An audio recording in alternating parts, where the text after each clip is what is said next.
Là, je suis en train de corriger les fiches P1 de mes élèves, de mes candidats, et je vois effectivement tout le temps la même erreur. Alors, j'ai déjà fait une vidéo la semaine dernière, je crois samedi, sur justement les enfants. Je pourrais en faire plein, on va dire, des vidéos comme ça sur les erreurs. Ce que je peux vous dire également, c'est en termes d'objectifs. Vos objectifs et votre bilan doivent forcément être en relation.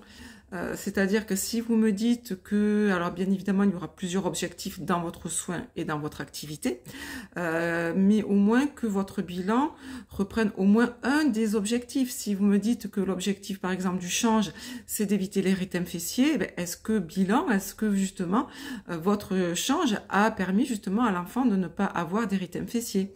Si vous me dites que l'objectif de l'activité, c'était pour permettre aux enfants de s'amuser, de travailler leur motricité fine, est-ce que justement votre activité a permis à ces enfants justement de faire des progrès en termes d'activité, en termes de motricité fine, pardon, en termes de découverte des couleurs et ainsi de suite. En fait, comprenez bien que en fonction des objectifs que vous fixez, forcément, il faut qu'on retrouve dans les bilans. C'est exactement la même chose si vous êtes en train d'apprendre justement ce qu'on appelle les projets en EP1 et en EP2. Vous savez qu'il y a plein de projets, vous devez connaître absolument leurs composants. Donc, vous savez qu'il y a les projets, on va dire, je pense notamment au projet d'école, savoir connaître justement la composition de ce projet d'école. Il part d'un objectif pour arriver au mois de juin avec un bilan. Mais c'est exactement la même chose. Vous, voilà ce qu'on attend de vous. Donc, faites attention à ces objectifs et au moins répondez à un des objectifs. Bien évidemment, on ne peut pas répondre à tout, surtout si vous avez une dizaine d'objectifs, ou peut-être pas 10, allez, j'exagère, mais si vous avez au moins 5 ou 6 objectifs, parce que ça va très très vite, voilà, je parle notamment des soins et des activités, ça peut aller très très vite des objectifs, mais au moins regardez, essayez de répondre au moins à un, en bas, on va dire, dans votre bilan.